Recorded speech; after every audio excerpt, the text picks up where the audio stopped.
You ever wonder why David Allan Coe said this? He said, "You don't have to call me Mister.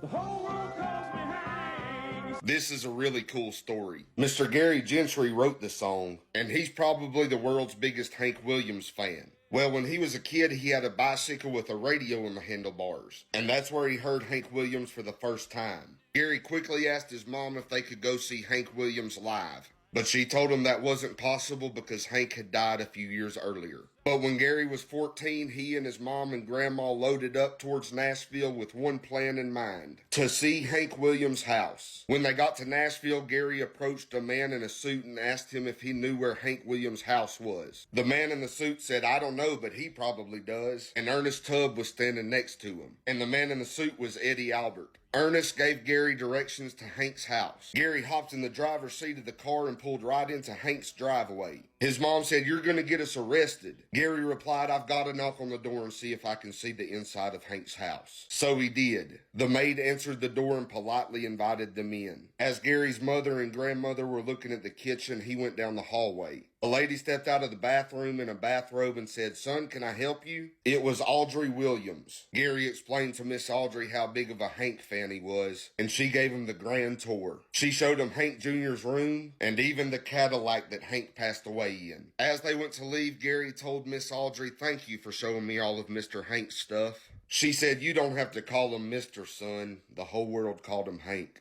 That line stuck with Mr. Gary for decades until he wrote The Ride. Y'all let me know what y'all think in the comments. Don't forget to hit the like and the follow. I appreciate y'all.